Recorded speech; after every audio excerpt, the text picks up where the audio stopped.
Think about the following statements. These are statements that you've probably heard before, maybe not exactly the way I'm going to say them, but pretty close. Think about the statement when someone says, it's wrong to impose your morals on everybody else. Right? It's wrong to impose your morals on others. What is wrong with that statement? It's a very popular idea.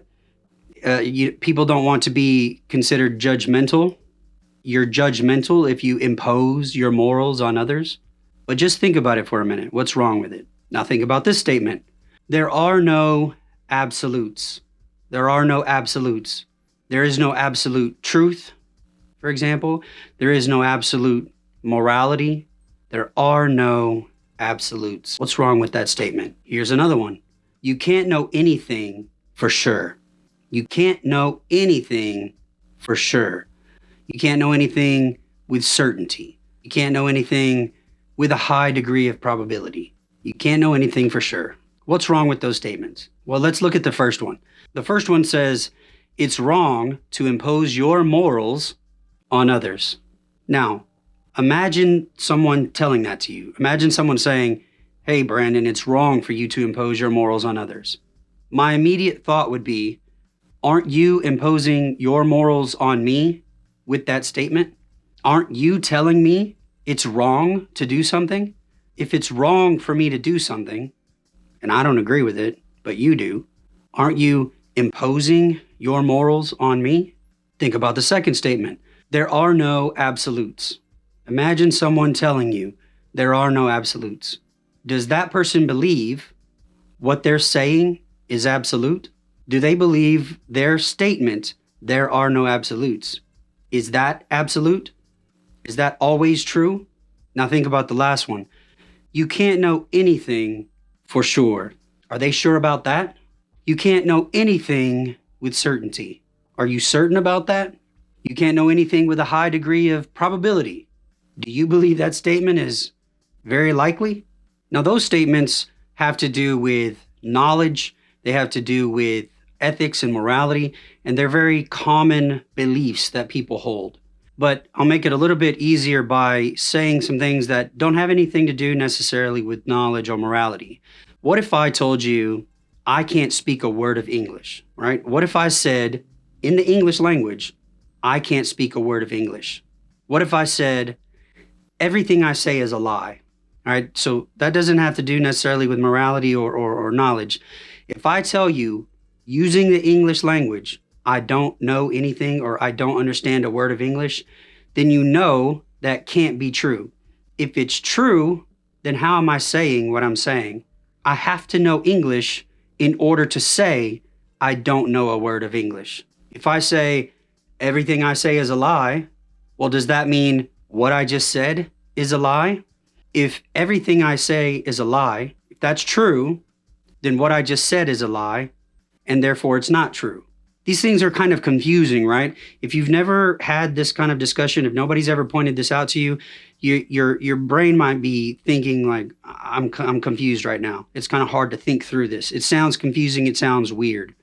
The reason it sounds weird is because these statements make no sense. When you begin to analyze them, they don't make any sense. If I say I can't speak a word of English and I say it in English, it's contradictory. It's what we would call a self-defeating statement. If I say you can't know anything for sure, I'm assuming I know that for sure.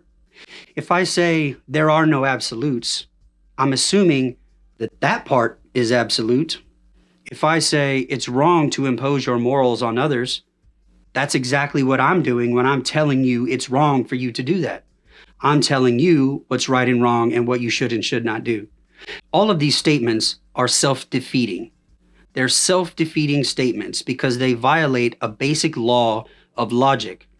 The reason that you get confused, it's kind of hard to wrap your head around some of these things, is because our minds, our language functions according to basic rules or basic laws of logic and thought. Many people in our day, it's become fashionable to try to oppose the idea that there is such a thing as logic or absolutes that all human beings have to abide by. They associate absolutism or universal rules and truths with all sorts of negative connotations, but it's inescapable. You cannot get away from the fact that the only way you are understanding the words coming out of my mouth right now is because your brain is functioning according to certain patterns and interpreting the words according to certain rules. And these rules can be broken down into laws of logic that make sense, and they're universal across all languages. We cannot escape the laws of logic. A self-defeating statement is a statement which fails to satisfy itself. It fails to live up to the very thing it's claiming. So when someone says, you can't know anything for sure, the person saying that believes they know for sure that you can't know anything for sure. So the claim doesn't live up to or satisfy its own criteria. You can think of it another way. The statement doesn't pass its own test. If you can't know anything for sure, then how do you know that? If you know that for sure, then your statement is not true. You can also think of these statements as hypocritical. You could think of the person as being hypocritical. Maybe they're not aware of it, but they're being hypocritical because they are not acting and they don't actually believe what they're saying they believe. If they say you can't know anything for sure, but then they believe they know that for sure, then they're being hypocritical. They aren't actually believing the things that they say. If they say you shouldn't impose your morals on others, you shouldn't tell other people what's wrong, but they're saying you shouldn't tell other people, then they're violating their own principle.